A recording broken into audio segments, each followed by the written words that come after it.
संविधान बदलना चाहते हैं। मैं आगरा की इस पवित्र धरती पे 13 तारीख के दिन रात को 11 बजे यह ऐलान करता हूं कि अगर उन्होंने संविधान की तरफ आग उठा करके भी देखी, इसके परिणाम आरएसएस और भाजपा के लिए इतने हानिकारक होंगे कि दुनिया के इतिहास में कभी ऐसे हानिकारक परिणाम नहीं होंगे। आप मन छोटा मत कीजिए, आप दिल छोटा मत कीजिए। इतिहास गवाह है, हमने बलिदान दिया है लेकिन झुकना नहीं सीखा। आरएसएस और भाजपा के इस सपने को भी जमीन दर्ज करेंगे और बाबा साहब अम्बेडकर के सपने को भी पूरा करेंगे। इस देश में दोबारा से मूल निवासियों का, बहुजनों का राज आएगा और उसके लिए जो कीमत चुकानी पड़ेगी, जो बलिदान देना पड़ेगा, उसके लिए हम तैयार हैं। मैं फिर कह रहा हूं, जोश के साथ होश की भी जरूरत है। साथियों, तोता फिर आज आपसे कुछ कह रहा है। लड़ाई सेवक से शासक बनने की जंग है ये, और मैं आपसे ताकत मांगने के लिए आया हूं। अगर आप मुझे मौका नहीं देखेंगे तो मेरा हुनर कैसे देखेंगे? अगर आप मुझे अवसर नहीं देखेंगे तो मुझे लड़ता हुआ कैसे देखेंगे? मैं आज 13 अप्रैल की इस रात में जहां आप बाबा साहब को नमन करने के लिए आए हैं, मैं आपका खून होने के नाते, इस समाज का बेटा होने के नाते, एक गरीब परिवार से संघर्ष की लड़ाई को जो लड़ने के लिए आने मेरी इच्छा थी और मैं आया हूं। मैं बस आपसे एक कहना चाहता हूं कि हालात सामान्य नहीं, इन हालातों में हमें एक दूसरे की जरूरत है। इन हालातों में हमें एकजुट होने की जरूरत है। इन हालातों में हमें अपनी ताकत बनाने की जरूरत है और इन हालातों में हमें दुश्मन को संदेश देने की जरूरत है कि वो अपनी औकात में रहे। वो ये ना भूले कि ये डॉक्टर बाबा साहब अम्बेडकर का देश है, ये मानवतावादी सोच का देश है। वो अपने गलत इरादों को भूल जाए।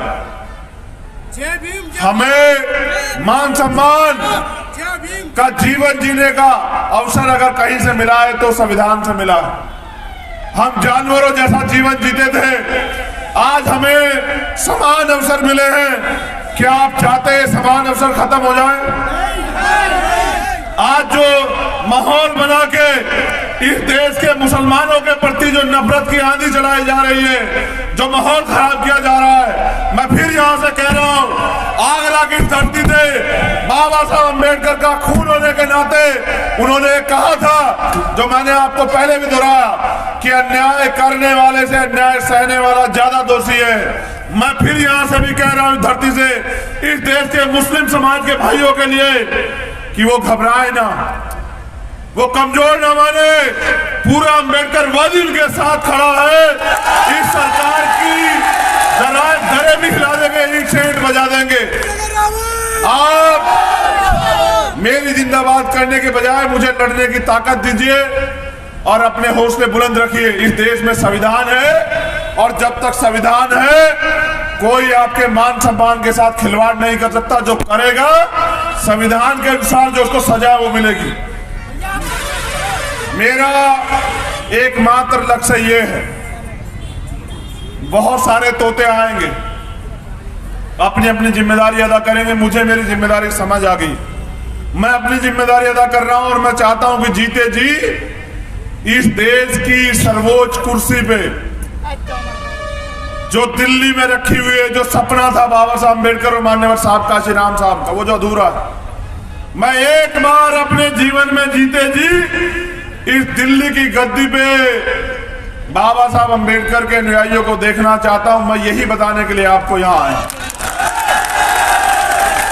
मैं जीती जिंदगी खुली आंखों से जो सपना हमने देखा है कि बाबा साहब ने जो रोते हुए कहा था आगरा में कि मुझे मेरे पढ़े लिखे लोगों ने धोखा दिया, मैं बाबा साहब का जो अधूरा सपना है आप सबके सामने इस बात की गवाही दे रहा हूं कि उस सपने को पूरा करने के लिए अपने लहू का एक कतरा जो है इस आंदोलन में समर्पित करने के लिए तैयार हूं और मुझे कोई फर्क नहीं पड़ता।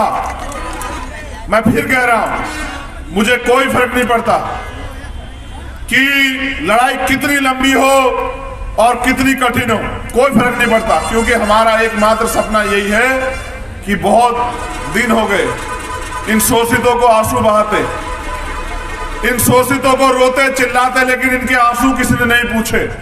अब इन शोषितों को अपनी लड़ाई को मजबूत करने के लिए खड़ा होना पड़ेगा। अब इनको जिम्मेदार बनना पड़ेगा, अब इनको ताकतवर बनना पड़ेगा, अब इनको अपने इस देश की बागडोर अपने हाथ में लेनी पड़ेगी, तब जाके इस देश में भाईचारा कायम होगा।